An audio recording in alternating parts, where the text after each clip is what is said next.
Hello everyone, welcome to my channel. Please like, share and subscribe my channel and hit the bell icon for more notifications. एक घर में भोला अपनी पत्नी और दो बच्चों के साथ रहता था।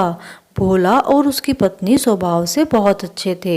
भोला का चाय का काम था, लेकिन वे दोनों बहुत गरीब थे।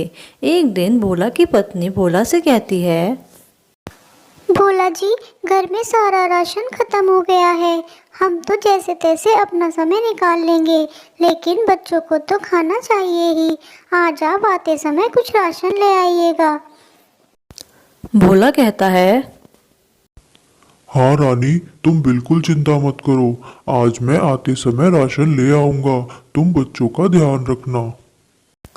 और इतना कहकर भोला घर से चला जाता है। भोला बहुत अच्छी चाय बनाता था और उसके पैसे भी बहुत कम थे, इसीलिए सभी पक्षी बड़े चाव से उसकी चाय पिया करते थे और इस तरह भोला का काम ठीक चल रहा था। एक दिन भोला और उसकी पत्नी बाहर बैठकर बातें कर रहे थे। तभी बहुत जोरदार तूफान आता है और कहीं से एक लकड़ी आकर उसे लग जाती है और वह मर जाता है। भोला की पत्नी बहुत दुखी होती है। भोला जी, ये आपको क्या हो गया? भोला जी, जल्दी उठ जाइए भोला जी। अब मैं क्या करूँगी भोला जी? आपको क्या हो गया? हे भगवान भोला जी। और इस तरह कुछ समय व्यतीत हो जाता है। अब वह अपने दोनों बच्चों के साथ रहती है। एक दिन बंटी कबूतर वहां आता है और कहता है, देखो रानी, घर का बहुत किराया हो गया है। 3 महीने से तुमने घर का बिल्कुल भी किराया नहीं दिया है। इससे ज्यादा इंतजार अब मैं नहीं कर सकता। मुझे अपने पैसे चाहिए। तब रानी कहती है, बंटी भैया, बस मुझे कुछ मोहलत और दे दीजिए। मैं जल्दी ही आपके पैसों का इंतज़ाम कर दूंगी। मैं कुछ न कुछ काम शुरू करने वाली हूँ और उससे मैं आपके पैसे दे दूंगी। बंटी कहता है, ठीक है रानी, लेकिन मैं सिर्फ 1 हफ्ते की ही मोहलत दे सकता हूँ। 1 हफ्ते में मुझे अपना सारा किराया चाहिए, नहीं तो ये घर खाली कर देना। और इतना कहकर वहां से चला जाता है। हे भगवान, अब मैं क्या करूँ? कैसे अपना काम शुरू करूँ और अपने बच्चों का ध्यान रखूँ? और फिर रानी अपने घर पर ही अपनी चाय का काम शुरू करती है, क्योंकि उसने भोला को बहुत अच्छे से ये सब करते हुए देखा था। धीरे धीरे उसकी चाय सभी पक्षी बहुत चाव से पीते हैं। अरे वाह रानी, तुम्हारी चाय में इतना स्वाद है कि मैं क्या बताऊँ। बहुत ही स्वाद चाय बनाती हो तुम। और सारे पक्षी उसे पैसे देते हैं और उसकी चाय की बहुत तारीफ करते हैं। ये है कालिया, ये भी चाय बनाता है, लेकिन बहुत महंगी चाय देता है और बहुत ही पानी मिलाता है, इसीलिए इसकी चाय कोई नहीं पीता है। हे भगवान, जैसे तैसे तो ये भोला यहाँ से गया था। अब इसकी पत्नी ने भी चाय का काम शुरू कर दिया है। पहले मेरे पास एक दो तो आ जाया करते थे चाय पीने के लिए, लेकिन अब तो जब से इसने चाय का काम शुरू किया है कोई नहीं आया। इसे किसी दिन सबक सिखाना पड़ेगा। कालिया इतना सोच ही रहा था कि तभी वहां पर मुनमुन आती है और कालिया से कहती है, अरे कालिया जी, मैं आज बहुत लेट हो गई हूँ। वरना मैं जाकर रानी के यहीं पर चाय पीने वाली थी, लेकिन अब मेरे पास समय नहीं है। आप एक काम करो, मुझे 1 कप चाय दे दो। कालिया उसे चाय देता है और रानी चाय पीकर कहती है, छी छी छी छी कालिया जी, इतनी गंदी चाय मैंने कभी नहीं पी। आज के बाद कभी नहीं आऊँगी आपके पास। और इतना कहकर वहां से चली जाती है। अब कालिया को बहुत गुस्सा आ जाता है और वह कहता है, आज मैं इस रानी को मार डालूंगा। रात के समय जब रानी जा रही होती है तो कालिया उसे रोक लेता है। रानी की बच्ची, तुम्हारी वजह से कोई मेरी चाय पीने नहीं आता है। अब इसके लिए तुम्हें मरना ही होगा, तभी मेरी चाय पीने के लिए कोई आएगा। अरे अरे कालिया जी, ये आप क्या कह रहे हो? लेकिन इतने रानी कुछ समझती इतने कालिया उसे चाकू मार देता है और रानी वहीं पर मर जाती है। अब जल्दी से यहाँ से भाग जाता हूँ, इससे पहले कि कोई आ जाए। और कालिया वहां से भाग जाता है। तभी रानी की आत्मा उसके शरीर से बाहर आ जाती है।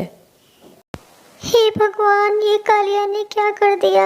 अब मेरे बच्चों का क्या होगा? मैंने तो कभी किसी का बुरा नहीं किया भगवान, फिर आपने मेरे साथ ऐसा क्यों होने दिया? अब मैं अपने बच्चों को कैसे बड़ा करूँगी? मैं कैसे उनका ध्यान रखूँगी? जब तक मेरे बच्चे अपने आप को संभालना नहीं सीख जाते, मैं उनके साथ ही रहूँगी और अपने बच्चों का ध्यान रखूँगी। और कालिया, तुम्हें मैं नहीं छोड़ूँगी। और इस तरह रानी अपने घर आ जाती है और कहती है, अगर मेरे बच्चे मुझे इस रूप में देखेंगे तो वो डर जाएंगे।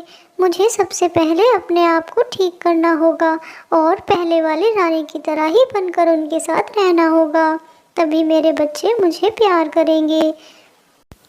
और इस तरह रानी अपना रूप बदल लेती है और पहले की तरह ही बन जाती है। इस रूप में कोई भी मुझे नहीं पहचान पाएगा और मैं सभी पक्षियों के साथ और अपने बच्चों के साथ ठीक से रह पाऊंगी। और मुझे कालिया से अपना बदला भी लेना होगा, क्योंकि उसने मेरे साथ अच्छा नहीं किया और उसने मेरे बच्चों को पूरी तरह से अनाथ कर दिया है। इसका बदला मैं उससे ज़रूर लूँगी।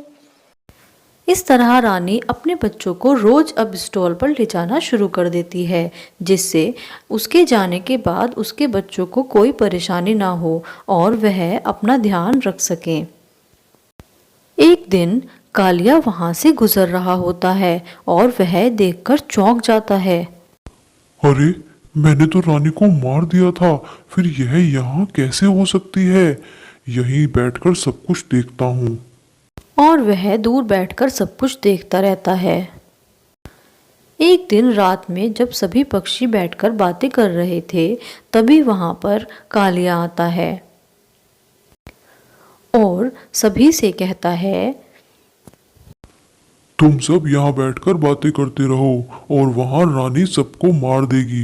वो एक भूत चिड़िया है और सबको मार देगी। तुम सब बहुत मज़े से उसकी चाय पीते हो ना, किसी दिन वो सबको एक साथ ही मार देगी। रानो कहती है, ये सब तुम क्या कह रहे हो कालिया? मैं जानती हूँ कि तुम रानी को पसंद नहीं करते, क्योंकि तुम्हारी चाय कोई नहीं पीता और रानी बहुत अच्छी चाय बनाती है। तुम्हें ऐसा करते हुए शर्म आनी चाहिए। कालिया कहता है, मैं जानता था तुम मुझ पर विश्वास नहीं करोगी, इसीलिए मैं एक अभिमंत्रित माला लाया हूँ। यह माला जैसे ही रानी के गले में डलेगी, वह अपने असली रूप में आ जाएगी।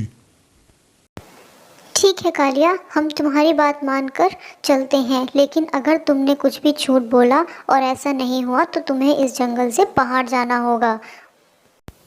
और इस तरह सभी पक्षी कालिया से यह सब कहते हैं और रानी के घर की तरफ चलने लगते हैं। वहाँ रानी अपने बच्चों के साथ बाहर बैठी थी। तभी सारे पक्षी वहाँ पर आ जाते हैं और कबूतर राजा कहते हैं, रानी, ये कालिया कह रहा है तुम एक भूत चिड़िया हो, क्या यह बात सच है? रानी कहती है, ये आप क्या कह रहे हैं महाराज? मैं तो आपके सामने ही रहती हूँ और रोज तो आप मेरी स्टॉल पर चाय पीने के लिए आते हैं। क्या कभी आपको ऐसा लगा? कालिया कहता है, तुम ऐसे नहीं मानोगी, अभी बताता हूँ, ये लो। और उसके ऊपर माला डाल देता है। तभी रानी अपने असली रूप में आ जाती है। सारे पक्षी यह देखकर चौंक जाते हैं।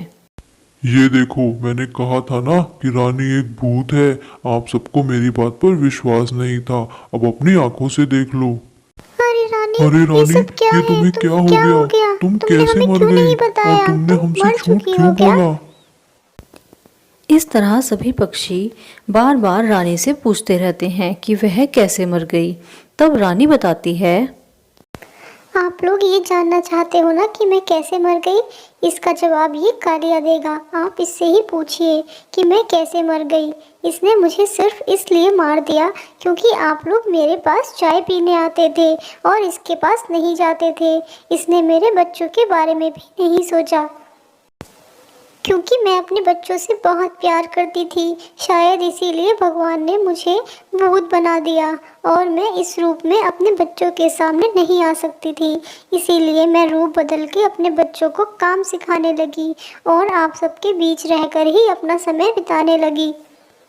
तभी कालिया कहता है, रानी की बच्ची, तुझे मारा था, अब देख तेरे बच्चों को भी मारूंगा। और इतना कहकर वह उसके बच्चों की तरफ बढ़ने लगता है और डंडा उठा के उन्हें मारने शुरू करता है। तभी रानी को गुस्सा आ जाता है और रानी उसको चाकू से मार देती है। आप लोग मुझे माफ़ कर दीजिए, मैंने आप सबके साथ धोखा किया है और मैं रूप बदल कर आपके साथ रहती थी, लेकिन मेरे पास और कोई चारा नहीं था। तभी सारे पक्षी कहते हैं, नहीं नहीं रानी, तुम्हारी कोई गलती नहीं है, तुमने बिल्कुल सही किया। और तभी रानी जाते जाते कहती है, मेरे बच्चों का ध्यान रखना, मैं जा रही हूँ। वापस आ जाओ, हम आपके बिना कैसे रहेंगे माँ? तभी सारे पक्षी आकर दोनों बच्चों को गले लगा लेते हैं और उनका बहुत ध्यान रखते हैं। और इस तरह सभी एक दूसरे के साथ खुशी खुशी रहने लगते हैं।